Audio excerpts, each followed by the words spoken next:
birth mom wanted to talk every day. And I don't know if she was trying to overcompensate because my mom's not around anymore, or if she felt like she had to make up for lost time, or I don't know, because I never asked directly. But it was very overwhelming. As somebody who is used to being pretty independent, it was like, okay, now I feel like I'm almost being suffocated.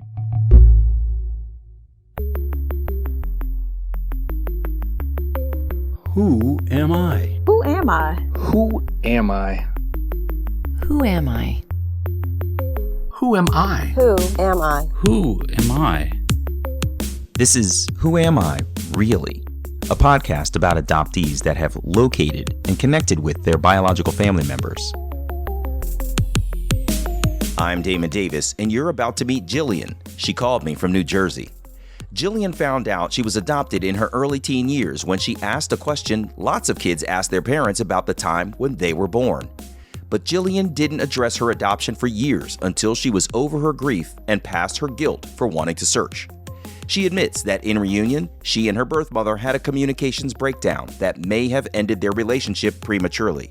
However, Jillian wonders if her mother has told her the truth about who her birth father could be because she and her search angel can't find him.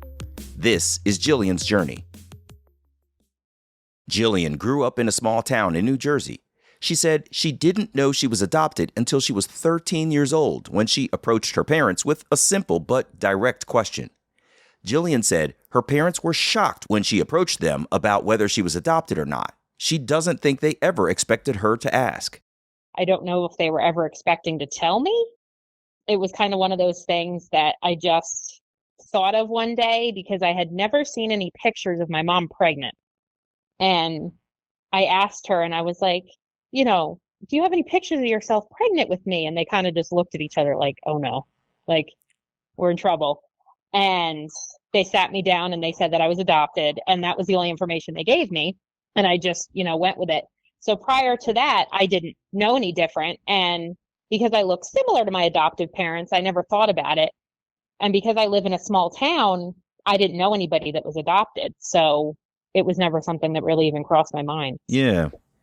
Do you recall what you thought when you got this news? Because that's one, you were looking for one thing, which was a picture of your mom pregnant with you. But two, you got totally different news than what you were actually expecting to receive. Do you recall thinking, wow, that's some big news? Or what did you think?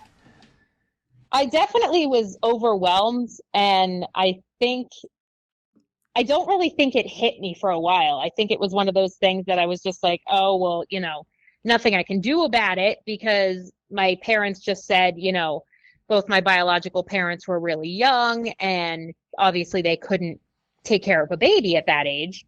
So my adoptive mother had said that they both had drug problems and that was, where she left it. And that was all the information I was given. So I was like, okay, nothing I can do with it. I didn't even know where they lived. I didn't know any other information. So at that age, there's so much other stuff going on in school and everything else that I think it was in the back of my mind always, but it was never something I really processed until later on when I could have more tangible information. Mm-hmm. Gosh, that is so interesting. You were at an age where you could understand it, but not necessarily in a place to be able to process it. Is that kind of what I'm hearing? Yeah, exactly. And I think because my parents had such little information, it made it almost not real because it was like, oh yeah, here's 2 pieces of information and that's the end of it. Mm-hmm. They had no paperwork, no nothing, no pictures, so that was where we left it until this past year and a half when I started doing my own research. Jillian admitted the news of her adoption had been a shock, but she didn't really process it at the time she found out. So her curiosity never fully rose about her origin story. Jillian pushed her adoption to the background, thinking if her parents didn't think it was a big deal, then she wouldn't either. She and her parents never discussed her adoption again. Jillian admitted that over the years, she wondered if people she saw could be her birth mother, or if maybe she had a brother out there. But Jillian's thoughts didn't wander much further than that because her adoptive parents told her that her birth parents had problems with addiction. Jillian was very close with her adoptive mother, who sadly battled illness for several years before she passed away when Jillian was 23 years old. Jillian admitted she felt guilty about searching for her birth mother while her adoptive mother was alive. So it wasn't until Jillian was 27 years old when she took up her research into her adoption story, 14 years after she discovered she was adopted. Jillian submitted a DNA sample to 23andMe, which led her to some distant relatives. Through Facebook, she connected with a search angel, whom Jillian said was amazing with her skill at locating her birth mother. It's amazing how those people do that. Isn't it crazy? And I'm like, how do you do that? It was like a half an hour. Really? And she first sent me my birth aunt's Facebook page. And because if you were to see the three of us lined up together, we all look so similar. So she sent me my birth aunt's Facebook page and she was like, oh, maybe this is your mom. But then my birth aunt was too young to be my mom. So she found my mom's page and she's like, I think this is your mom. And I'm like, holy crap, you know? So I had reached out to my birth mom and she told me it wasn't her. And I was like, okay, you know, even though we're pretty sure it's her, she's either not ready or it's really not her. And there's somebody else that looks exactly like me, which is creepy. And we left it at that it was only a couple days. And then the search angel, who I love, was very persistent. And she's like, I need to reach out to her because, you know, I just have this feeling that it's her. So she reached out to her and my birth mom admitted that it was her and she was afraid. So that's why she said no to me. And it must have been almost a week later, my birth mom reached out to me and we had started communicating. Oh, wow. That's quite a turn. It really is. And I don't know if it was me directly reaching out to her that scared her. Like, oh, it's finally happening almost 28 years later. Like, what do I do? Right. I'm sure there's a bit of a, oh crap moment, right? Like, I would assume. Yeah. Yeah. This isn't the kind of thing that you can plan for. You know that it's a possibility. And no matter how much you rehearse what you're going to do, when that moment hits you, you're still going to have a visceral reaction to the whole thing. Yeah. Yeah. May I ask, if you don't mind, can we just go back for a moment? You found this search angel on Facebook, and this person you said found your biological family, sounds like almost immediately. What information did you feed to this search angel that allowed them to be so effective in your search? I just gave her the information that I had found on my 23andMe, but because she was able to find my biological last name, and because it was such an uncommon last name, she was able to pinpoint them. Interesting. So is it your understanding that the biological connections that you had on 23andMe were the clues that led her down your tree? Yeah. Gotcha. That's really fascinating. Right. So a week after your outreach, your birth mother is reaching out to you. Where was she? Like, was she local? And how was that conversation? So you're not going to believe it. She lives like a half an hour away from me. Wow. And she has her whole life. Oh my gosh. She grew up in New Jersey, and I knew the hospital I was born at, but I didn't know where my birth mom lived at the time. And my birth mom and I lived a town apart from each other up until I was 5. And then we lived, you know, a half an hour apart from each other my whole life. Wow. That is unreal. Right? So y'all, I mean, it would seem like there were times when you would have crossed paths, you know? Oh, we must have. Mm-hmm. But you're not particularly looking for somebody who looks identical to you. After Jillian's birth mother reached out, they talked to each other for about 2 weeks, texting back and forth consistently. Finally, Jillian and her birth mother decided to meet. Jillian wasn't comfortable going to the meeting alone, so she took a friend. Her birth mother brought her sister, Jillian's maternal aunt. All of the ladies gathered for a reunion lunch together. It was the most surreal experience I could ever say, because it was just like you're looking at these two people who look almost identical to you, and you know, their mannerisms, the way they say certain things, but that was as far as it went. You know, like our hobbies, the way we grew up, everything else are like night and day. Oh, really? In what ways? And it was How do you so mean that? bizarre. None of them had wanted to further their education. So none of them had gone to college while I'm in college and have very large career goals. And, I'm more of an introvert and they're all extroverted and they like, going on vacation and I'd rather stay home. And like, we were just polar opposites in every category, like as we go down the list. And I'm very religious. They're not. Like, it was just so funny as we'd continue to be like, oh, well, do you like this? No. And I'd be like, oh, well, I love that, and it's amazing how much growing up in a different environment makes you a completely different person. Yeah. And I didn't realize kind of where the pitfall was with me and my birth mom, like the end of our reunion. But I really think that's what it was. She was relying too much on the biology of it. And you could be biologically related to somebody, but you're really strangers at the beginning of it. Yeah. And I don't think a lot of people realize that. Yeah. It's a really good point. You go into this extremely heavy connection that has no foundation. There's no true connection until you explore who one another are. And then it's only after you sort of, and sometimes that happens really quickly for people. Some people will immediately have connections. They can have exactly the opposite experience of what you had, which is they meet, they find they have everything in common and they have mannerisms and the way they speak and the things they like.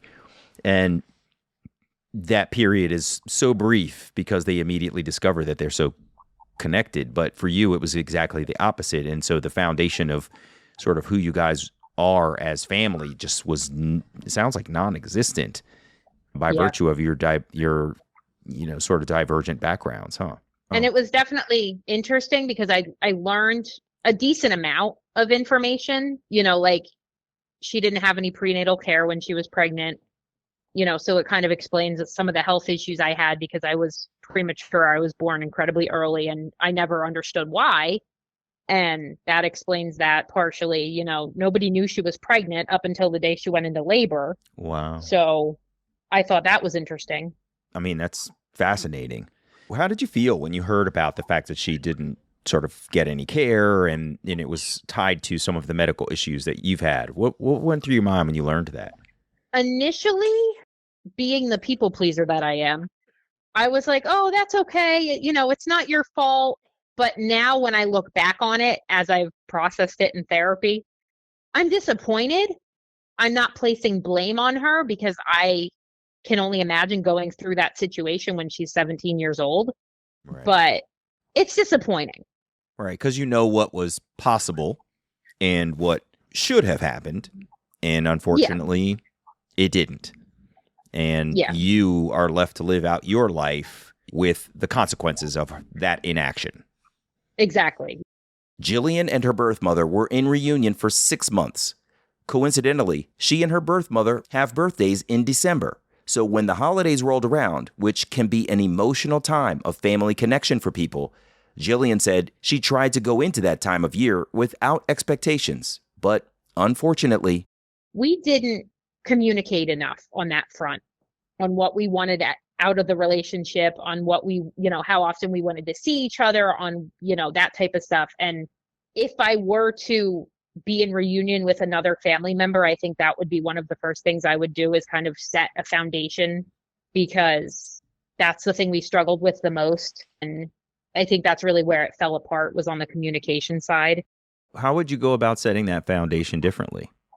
I think I'd probably go into it, like, how often would you like to see me? What's reasonable for you? Would you like to communicate every day or once a week? Because my birth mom wanted to talk every day. And I don't know if she was trying to overcompensate or, because my mom's not around anymore, or if she felt like she had to make up for lost time, or I don't know, because I never asked directly. But it was very overwhelming. As somebody who is used to being pretty independent, it was like, okay, now I feel like I'm almost being suffocated. But then when I didn't answer her, she'd get upset. So I'm like, okay, well, now what do I do? So it was hard to kind of balance that. So I think that would be one of the first things if I were to do it over again, or, with somebody else.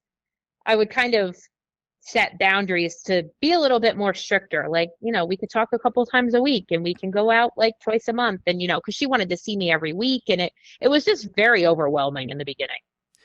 I'm glad you raised that because I realized I didn't really ask you about the details of the reunion itself. Like, can you tell me how did that go? You took a friend and she brought her sister. How did your reunion go? Tell me the story of you actually linking up. So the reunion went well. My birth mom, I don't want to say she was in shock, but my friend and I joke that she was kind of like a deer in the headlights for half the time because she just kind of sat there and like didn't really say much. And if I could go back and kind of re-watch that situation, I can see that her sister kind of overtook the conversation. And her sister was part of the reason that her and I are no longer talking. So that kind of explains it. Her sister is very protective over her. But I don't want to say it went good or bad. I would say indifferent, for the first time you're meeting that kind of person, Yeah. Did you get a hug? Was it a handshake? Did you just kind of stay? No, I got a hug. And, we walked up to each other and we got out of our cars and gave each other a hug. And she definitely was very overwhelmed. And none of us really ate. We were just all kind of staring at each other. And that's when we started having those conversations like, oh, well, what do you like to do? And I like to do this. And it's like, oh, well, this, that, and the other thing. And I left and I remember like driving home with my friend in the car and I just like cried the whole way home. And I'm like, I don't know if it's because I'm overwhelmed or because I'm sad that they're not who I want them to be, or like I couldn't pinpoint what it was. And I couldn't pinpoint what it was throughout the whole reunion, but now when I look back on it, I think it really was because they weren't who I pictured them to be the whole 27 years I didn't know them. Reunion can be so tough because it's hard not to go into the situation with some kind of expectation. It's impossible to have a blank slate for a mindset. Our minds just won't accept that kind of void as we think about who our biological relatives could be, especially approaching or early in an adoption reunion. Jillian's birth mother has another daughter 10 years younger than Jillian. They planned to meet twice, but each time Jillian's half-sister backed out right before they were scheduled to connect. Jillian told me she understood her half-sister's trepidation about their introduction because the sister didn't know about her until Jillian found their mother. They finally met a little over a month into Jillian's connection to her maternal side. If I was 19 and somebody told me I had a half-sister 10 years older than me, I'd be like, what do you mean? Like, you didn't tell me after all this time? So I get why she did that, but it's hard not to take it personally because I'm not the one who didn't tell her. I'm just trying to build a relationship with her. Mm-hmm. And when we did meet, it went terribly. Oh, what happened? I don't know if it was just because she's a 19-year-old and didn't want anything to do with anybody, or she didn't want to meet me, or her mom forced her to be there. I don't know. But it was like literally pulling at straws to have a conversation with her.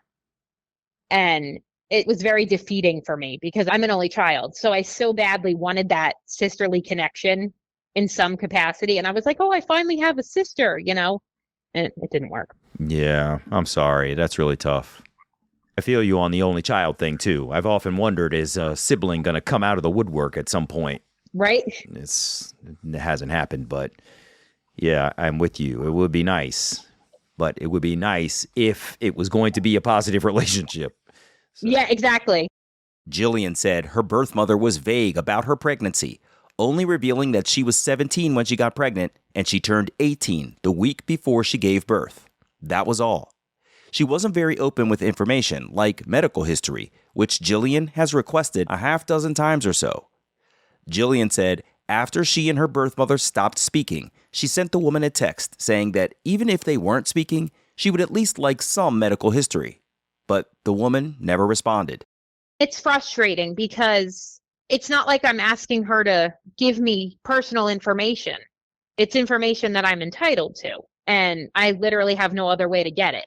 I don't know if there's something in there that she doesn't want to divulge and she's ashamed of, because her trend so far seems to be that she avoids things that she's like, quote unquote, done wrong and doesn't want to talk about them. So who knows? But that's the only thing I can think of. But even then, I'm old enough to handle it. Right. That's one of the things that I think a lot of adoptees struggle with is the fact that sometimes we're treated with kid gloves because we're still seen as the child. Yeah. And we're full-on adults who have accepted all of the consequences and responsibility for having gone into a search. And we are also responsible for our own health. And the best way to manage that is with all of the information possible, which starts with biological relatives. And when they deny you that, it's so selfish.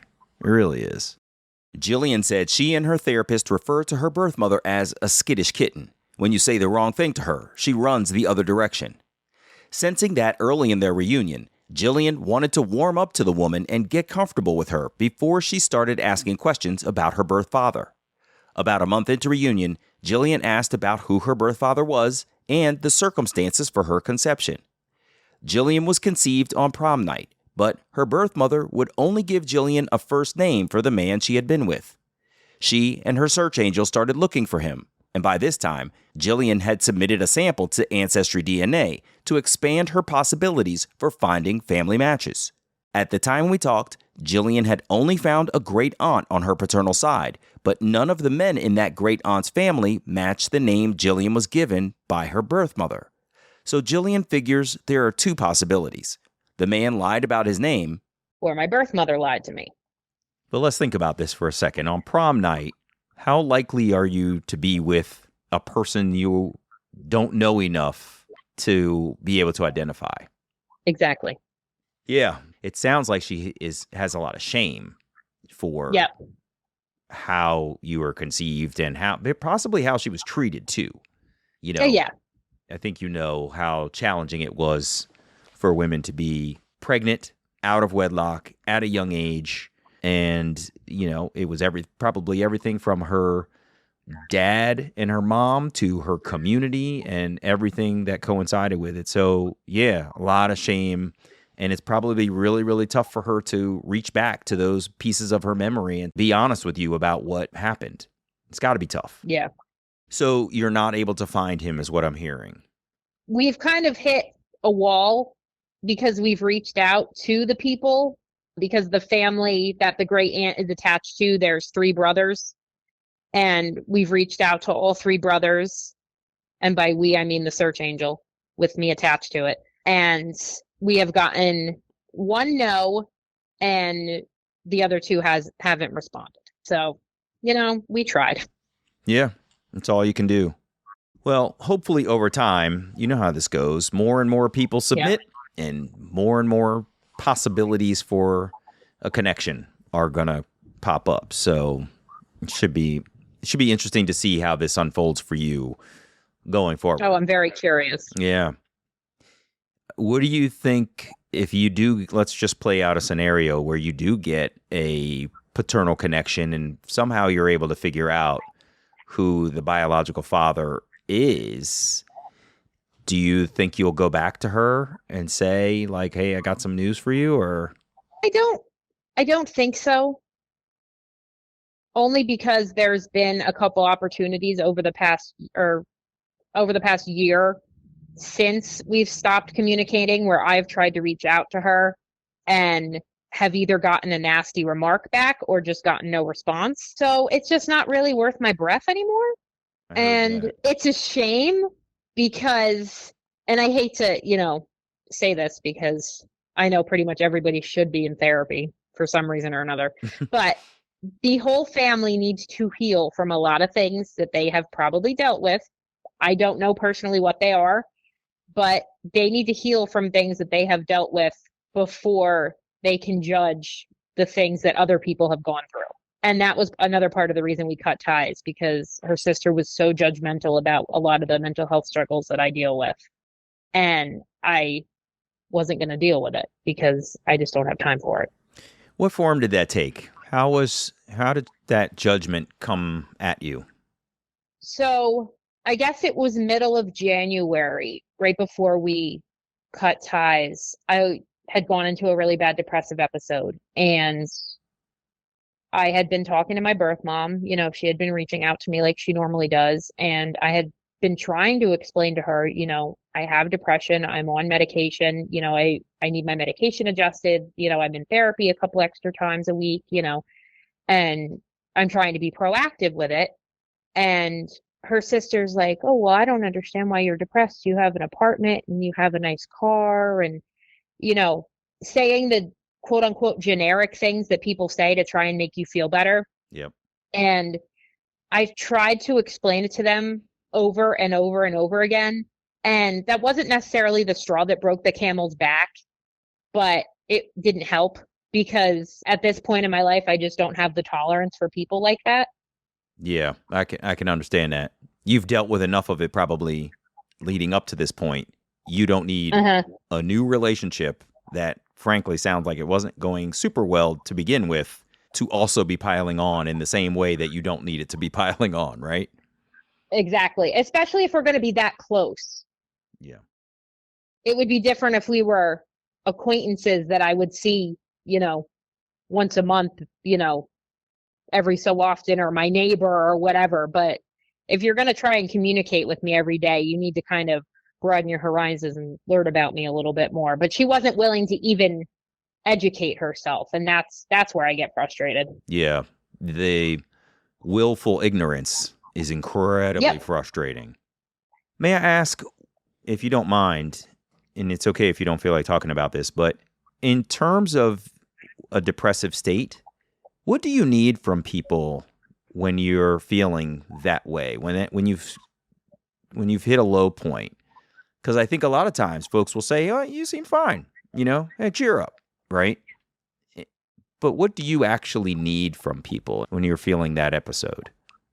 I think one of the biggest things is me having control over communication. Like I get really overstimulated easily. So people constantly texting me or calling me like, oh, are you okay? What can I do? They mean well, and I understand that, but it gets very overwhelming. So, me texting like one or two of my like core people saying like, I need this, or can I come over? Or, do you want to go for a walk? Or like keeping it kind of like a smaller social circle is really beneficial, because it just can get like really overwhelming at that point. And I really think just like keeping things almost as normal as possible, because I do have some people, not as many as I used to in my life, who would get very like overbearing. So it's similar to kind of getting overstimulated. I have people who would get very overbearing, like, oh, you need to, go do this and this and this and this. And it's like, okay, like, I've dealt with this a lot. So please stop telling me what to do. Like, I know what to do. And if I really need help, I'll reach out. Like I've done that before. That's helpful. Yeah, that makes a lot of sense. I think a lot of people want to support folks who suffer with depression and sometimes don't know what to do. And that's kind of, they probably feel like they want to throw someone a lifeline, and they just throw it. Now I'll throw it and you catch. And all right, I'll throw it again. Just catch it, right? And it's like this constant barrage of what they believe is a lifeline, when in fact, it sounds like you kind of just need to float there for a little while and let the thing pass. And I could see how it would be overbearing to have people outside of that inner circle of support be trying to, reach in and pull you out. I'm glad you clarified that. Thank you. You're welcome. Thinking about Jillian's adoptive father, the only thing he knows about the status of her reunion is that she and her birth mother are no longer talking. She said she and her dad don't talk about deep stuff very much, partially because he's not a very deep guy, in her words. He had asked me one day to quote him. He said, "Are you still talking to that lady?" Wow. And I looked at him like he had three heads, and I was like, "Who are you talking about? Like, what do you mean?" And he's like, the lady that lived in Highbridge. And I'm like, "What are you talking about?" And I put two and two together and finally figured it out. And I said, "Oh no, we stopped talking a couple months ago." And he said, "Oh, okay." And that was the end of it. Well, I think sometimes people just aren't prepared, and they don't want to face this either. Like, same way you're birth mother was not or has not yet been able to face sort of what she's been through and speak openly about it with you, or at least divulge medical history. Like, it sounds like your adoptive father is not in a position to sort of acknowledge what has transpired since they revealed you were adopted. Like, Exactly. he's probably been living with that. Obviously, he was living with that secret, but like living in fear of that secret revealing itself. And then his daughter walked right up to him and said, "Hey, I got a question." And now they were, forced to try to explain away missing pieces of history. And he's probably never felt good since. And it's just, it's too bad to hear that even though he may lack depth, that he also lacks empathy to say things like, "Do you still talk to that lady?" Like, you know who the lady is. Don't call her that. You know what I mean? Yeah. So, And I think, I'm used to it with him, so it doesn't bother me. yeah. That's why I can laugh when I say it. That's why, I don't even bother telling him, because it's not going to get me anywhere. As we wrapped up our conversation, I was really curious to know if Jillian would do anything different along her journey. Jillian paused for a long time as she thought. She admitted it was a good question. She started to say yes, referring to setting stricter boundaries with her birth mother, as she alluded to earlier, but she changed her mind. Looking back on it and looking at myself where I'm at right now, I don't see her being a part of my life. Like, I don't see her fitting in my life. I see her in my life for the portion that she was. I was able to recognize that, being a religious person, that God put me with my adoptive parents for a reason, because I was able to obtain an education and still be able to continue my education and obtain a lot more mental health resources than I guarantee I would have been able to with my birth mom, because she doesn't understand or doesn't want to understand any of it.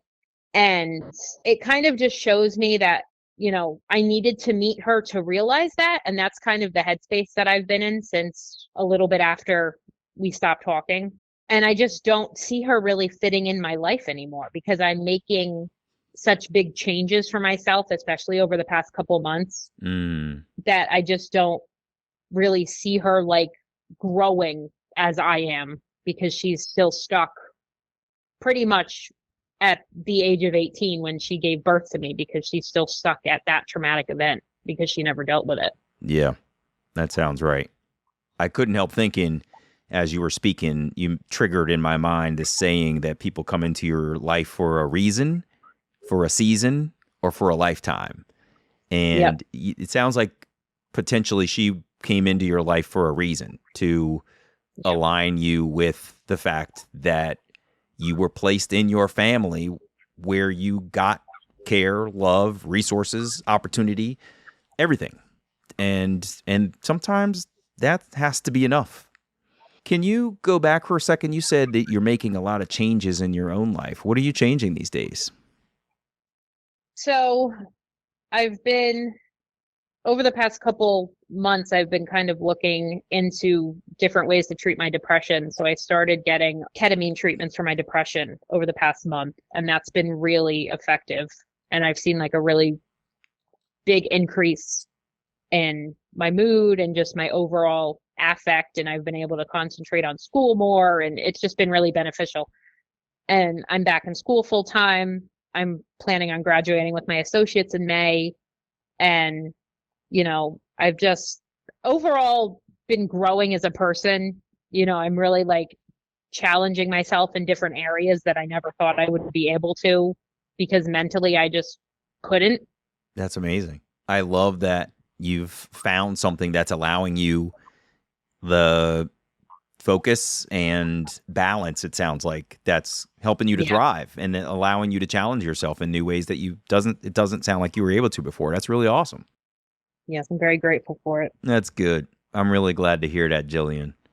Well, I appreciate you taking time to be here with me tonight. This was really good. It was important to hear. Nice talking to you. Yeah, it was important to hear that you sort of recognized that there was something you needed to ask your parents, and that it led you down this journey, which has basically led you back home, right, to a place of thankfulness. But I'm most encouraged by the fact that you've found a therapy that is really helping you to build on who you are, that you're about to graduate.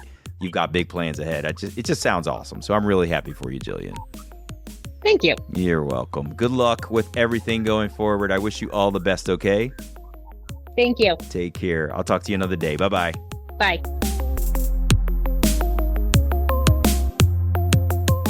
Hey, it's me. Jillian asked her birth parents a basic question. Do you have any pictures of mom when she was pregnant with me? And the answer revealed she was adopted, an answer Jillian wasn't prepared to explore until many years later. When she found her birth mother, the woman only gave her partial answers about Jillian's origin story. She seems to have withheld the identity of Jillian's birth father and refuses to share any medical history with her for whatever reason. I want to reiterate what Jillian and I said when we chatted.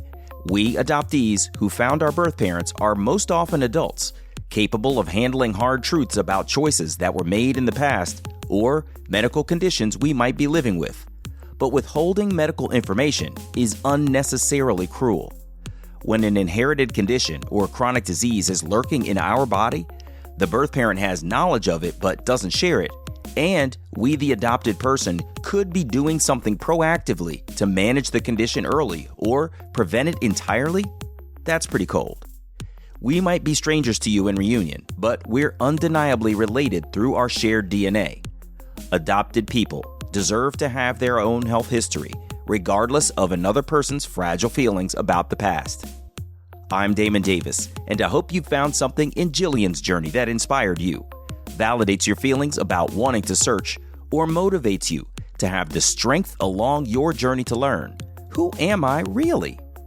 If you would like to share the story of your adoption and your attempt to connect with your biological family, please visit whoamireallypodcast.com/share. You can follow me on Instagram at Damon L. Davis and follow the podcast at WAI Really. If you like the show, please take a moment to leave a 5-star rating in your podcast app or wherever you get your podcasts. Your ratings really do help others to find the podcast too. And if you're interested, you can check out my story in my memoir, Who Am I Really? Available on Amazon, Kindle, Audible. I hope you'll add my story to your reading list.